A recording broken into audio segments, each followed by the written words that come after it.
Hi, my name is Siobhan Doherty, and I'm the Director of Power Resources here at Peninsula Clean Energy. I've worked at Peninsula Clean Energy for about 4.5 years, and I've been in the power industry for a little over 15 years. Today, I'm going to tell you a little bit about the power industry and how we procure power to serve our customers at Peninsula Clean Energy.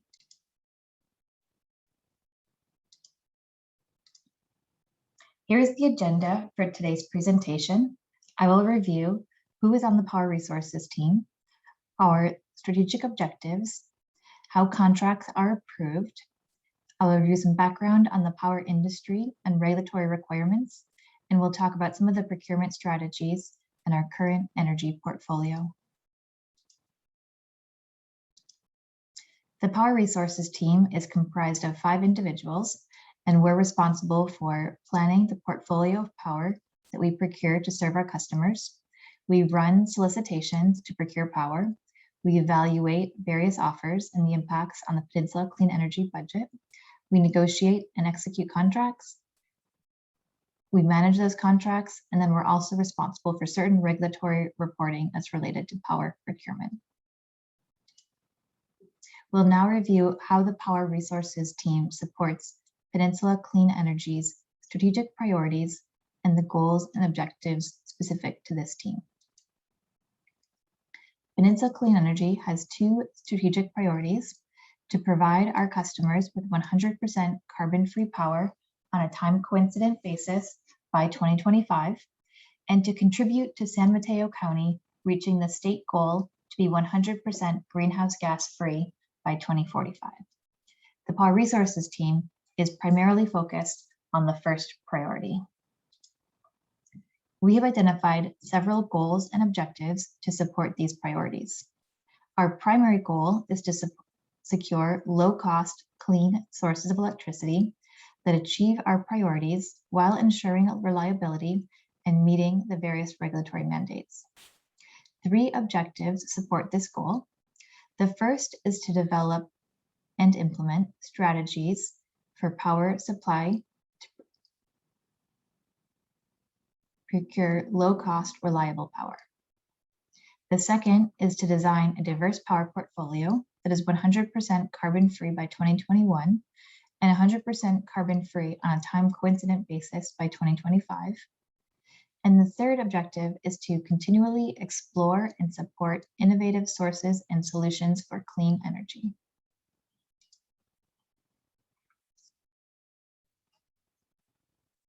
This chart is showing how we will procure power to meet our goal to provide our customers with time-coincident carbon-free energy.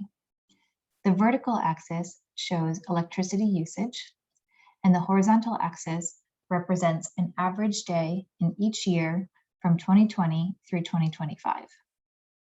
The squiggly gray line represents how much electricity we expect our customers to use in each hour of an average day for each year from 2020 through 2025.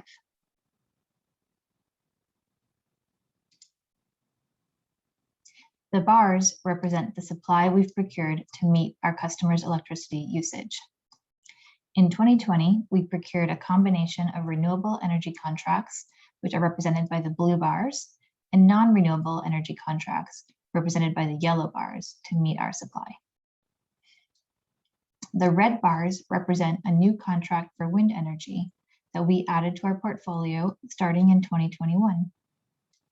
Our goal is to fill in all of the white space underneath the gray line with renewable energy contracts for 2025. Next, we'll review the Energy Procurement Authority that the board has designated. This is policy number 15, and the link below will take you to the full policy on Peninsula Clean Energy's board. This policy applies to contracting for energy and energy-related products. The Procurement Authority is divided based on the term length of the contract. The CEO can approve any contracts that are 12 months or less, and local resource adequacy contracts up to 36 months. The CEO, in consultation with the General Counsel and the board chair, can approve contracts with terms greater than 12 months, but not more than 5 years. Any contracts that are longer than 5 years will come to the board for approval. I will now provide some background on the energy industry and talk about some of the regulatory requirements that Peninsula Clean Energy meets. This diagram shows the structure of the California grid. Power plants generate electricity, which is where Peninsula Clean Energy purchases our energy to serve customers. We're targeting wind and solar as opposed to this type of power plant. The energy is then transmitted over electricity transmission lines to distribution lines that then carries electricity to houses and businesses. And this is where our customers purchase their energy. The grid is made up of sources of energy or generation, including natural gas, nuclear, and then renewable energy sources such as hydro, wind, solar, and bioenergy, and sinks for electric users. This could be an investor-owned utility or IOU, such as PG&E, or a CCA, such as Peninsula Clean Energy. The grid is managed by balancing authorities. These agencies are responsible for the real-time balance of supply or generating resources and demand or customer load to ensure the grid reliability. In California, there are 8 balancing authorities. The California Independent System Operator, or CAISO, is the largest of those balancing authorities, and Peninsula Clean Energy territory sits within the CAISO balancing authority.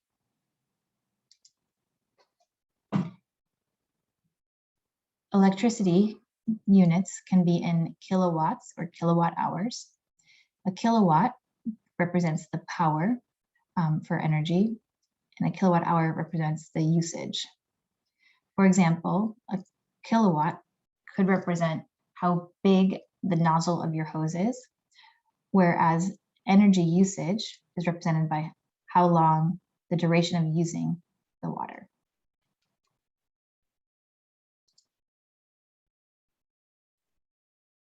We discussed earlier that Peninsula Clean Energy has goals around renewable energy and greenhouse gas-free energy.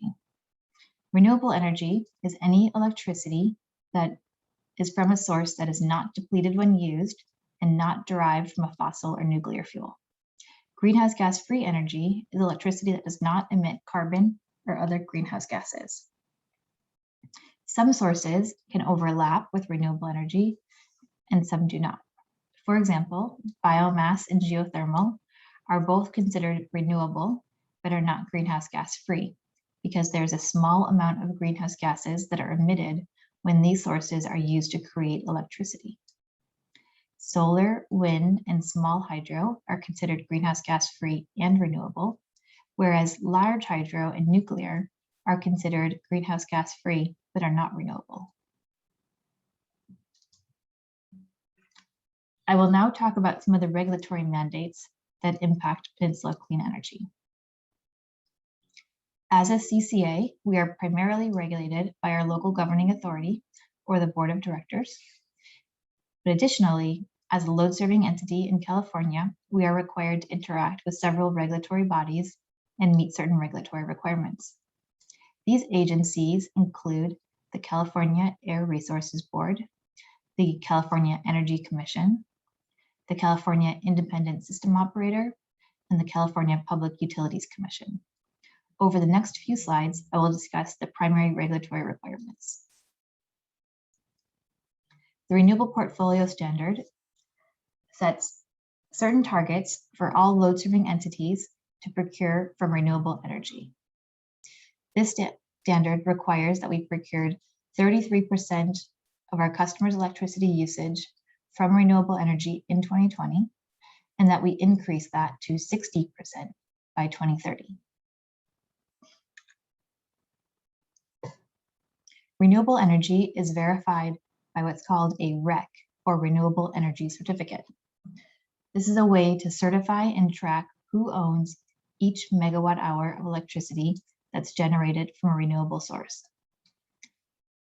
This was created by California law and is defined as a certificate of proof issued through an accounting system. that 1 unit of electricity was generated and delivered by an eligible renewable resource.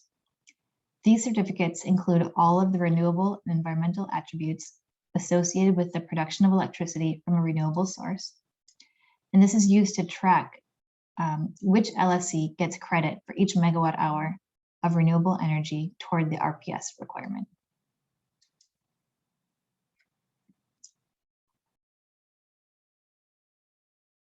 In 2021, Peninsula Clean Energy's goal is to serve our customers with 50% renewable energy, whereas the RPS requirement is only 36%. In 2025, our goal is to provide our customers with 100% renewable energy. In this way, we've planned to and have procured above and beyond the requirements of the RPS for each year.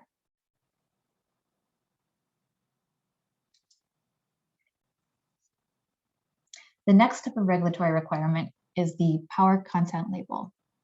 These requirements have been in place since 2009, and the law requires that all retail sellers of electric energy disclose information to customers on the sources of energy that provided their power.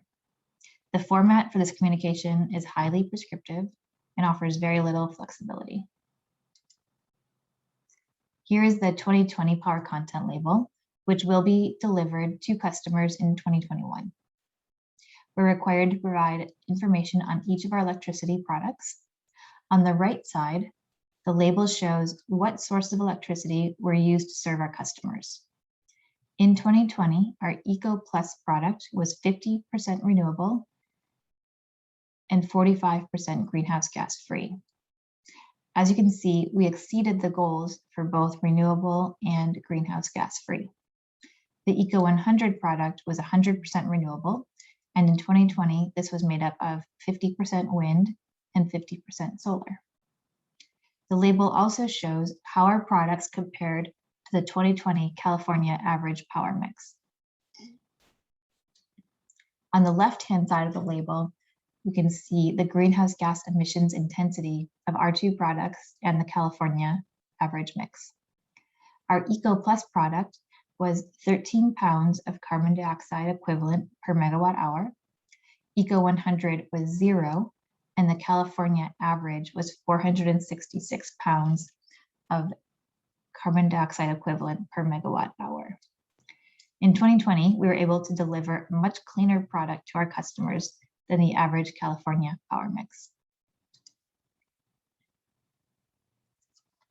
Our next regulatory requirement is the Integrated Resources Plan.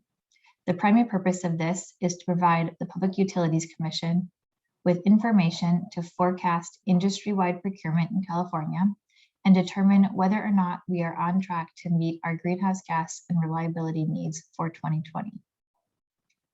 The initial reporting year was in 2018, and we will report every other year. Most recently, we submitted a report in September 2020, and we anticipate submitting another in 2022. Our final regulatory requirement is called resource adequacy. This is a capacity product that's required to help ensure that there's sufficient generation available to maintain grid reliability. Each load serving entity in California is required to procure an amount that's equivalent to 115% of its projected peak load for each month. We'll now talk about some of our procurement strategies and our current portfolio.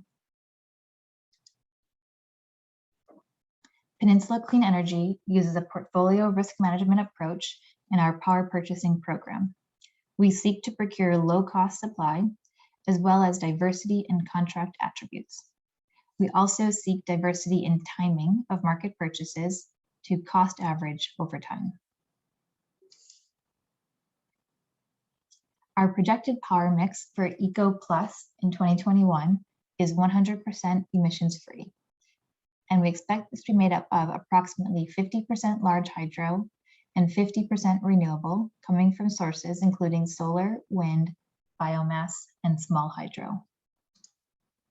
The projected power mix for Eco 100 is 100% renewable, and this is predicted to be from 50% wind and 50% solar.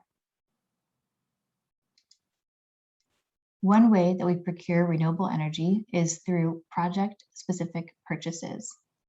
Currently, we have 11 project-specific contracts representing over 600 megawatts of capacity. This table provides additional detail on each of these projects.